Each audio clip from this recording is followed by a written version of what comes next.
Good afternoon, everybody. Uneducated Economist here. So I've had a few people ask me, why is it that the stock market is doing so well? And I'm sure a lot of people have their reasonings behind it. I believe it has a lot to do with the neutral interest rate and then the lag that takes place from the time that the Fed raises rates to the time that it actually impacts the economy. So I'm going to try and illustrate this out for you again, because I know how much you love the drawing that I did in the last video. So we're going to try this again here, and I'm going to try and show you what it is that's happening. So if we can imagine here, let me roll this up. Okay. If we can imagine the neutral interest rate. Now, if you're not familiar with the neutral interest rate, I'm just going to draw it in this ballpoint pen. It's not really that important, this line.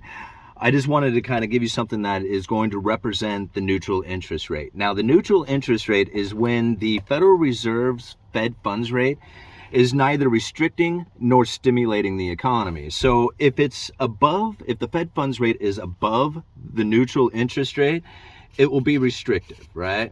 Restrictive. Okay, it will be restrictive. If it's below the neutral interest rate, it'll be stimulative. Stimulative. Did I spell that right? Anyway, you guys get it. Okay, so above the neutral interest rate, restrictive. Below the neutral interest rate, stimulating. Okay, so the Fed funds rate, when it is at neutral and not accommodating nor restricting the economy, the Fed can lower interest rates to stimulate the economy. Okay, and so if we could imagine that the Federal Reserve has dropped interest rates to zero, right?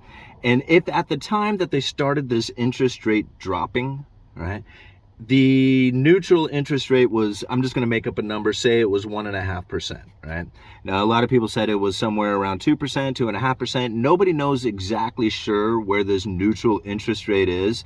It's really kind of an assumption, and then there's a few economists out there who come up with these formulas to give you an idea of what they feel the neutral interest rate is. The reason why there is no set number for the neutral interest rate is because really it's a forward-looking interest rate. It has a lot to do with inflation expectations on where the markets or the people or the economy believes that the interest rates are going to be in the future, and that generally determines where it is that the neutral interest rate is or where it's heading. Okay, so if you drop interest rates down to zero, right, and the Federal Reserve has interest rates here over at 0%, what will end up happening, and depending on the length of time that this takes place, is that the neutral interest rate will begin to fall. Okay, and so if we can imagine it here, after they've kept interest rates down for a little bit, the neutral interest rate might actually fall to 1%. Right.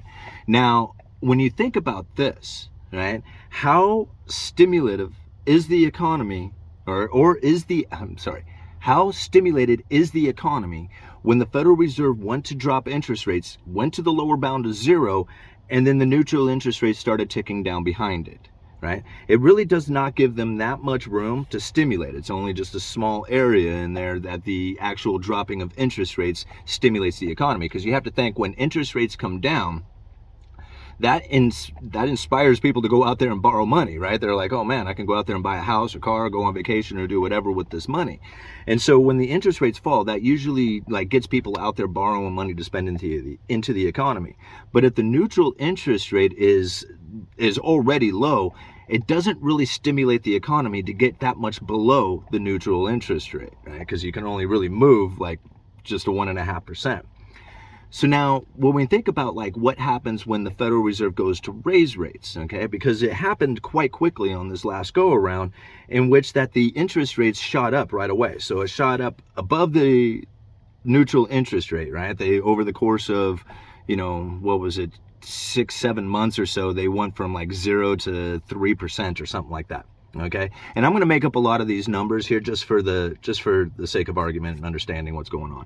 Okay, so the interest rate shot up above the neutral interest rate, right, which we believe has dropped down to 1%. It could be, we don't know exactly what that number is, right?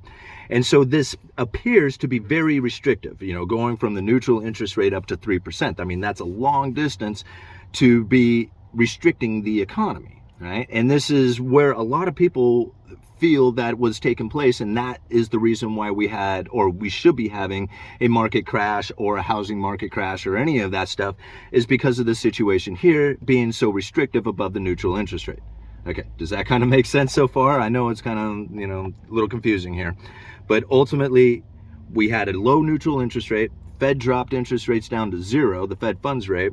That brought the neutral interest rate down further as it started chasing down the Fed funds rate, started following it down. When they went to go raise rates, they shot it past the neutral interest rate and took it into an incredibly restrictive position, considering how much above the neutral rate it was, right? 3%. Now, there's the thing. The Fed funds rate has a lag effect on the economy. So when they raised it to 3%, it takes anywhere from 6 months to a year. Now, there is a lot of debate on whether or not the Fed can move that lag period up a little bit by giving forward guidance, like saying, hey, we're going to be doing this. And that kind of gets the market already ahead of time, kind of behaving in a way that is if the interest rates were already there. But nobody knows exactly how long this lag time is, because it can be anywhere from 3 months to a year and a half. Nobody knows exactly what it is. So even if we kind of considered it 6 months, just to kind of give it an idea, even though they've raised the interest rates to 3%, it's really another 6 months down the road before that 3% actually starts to impact the economy. During that time of the rise of the lifting of interest rates, right, the rising of interest rates, the neutral rate begins to rise, right? And if we can imagine what the neutral interest rate is, as by the time we get to the lag period of the lifting of interest rates, okay? So the Fed lifted interest rates to 3%, but it doesn't really impact the economy for another 6 months to a year.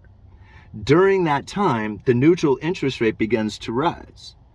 And what you end up having is a neutral interest rate that may be at 1.5% again, and the actual impact of the Fed funds rate might be at 3%.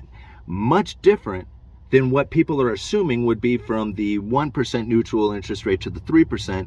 That would be kind of intuitive to when the Federal Reserve goes to raise rates. You would assume that this is the interest rate that is restrictive. But again, it takes 3 months to 6 months or whatever for that Fed funds rate to actually impact the economy. And during that time, the neutral interest rate begins to rise. So even then, people kind of assume that we're up here at, like, say, 5.25%. Okay, I got up into the restrictive area, but you can imagine that, like, since this time, the rising of Fed funds rate has brought it up to 5.25%, but really we're only experiencing somewhere around 3 to 4%, right? Not the 5.25, but 3 to 4, and the neutral interest rate has begun to rise. So meaning that we're not this restrictive, we're only this restrictive down in here. And that is the reason why we're seeing the markets doing so much better than what people would anticipate it doing at 5.25%. All right. I hope that helps. Uneducated Economist, you let me know.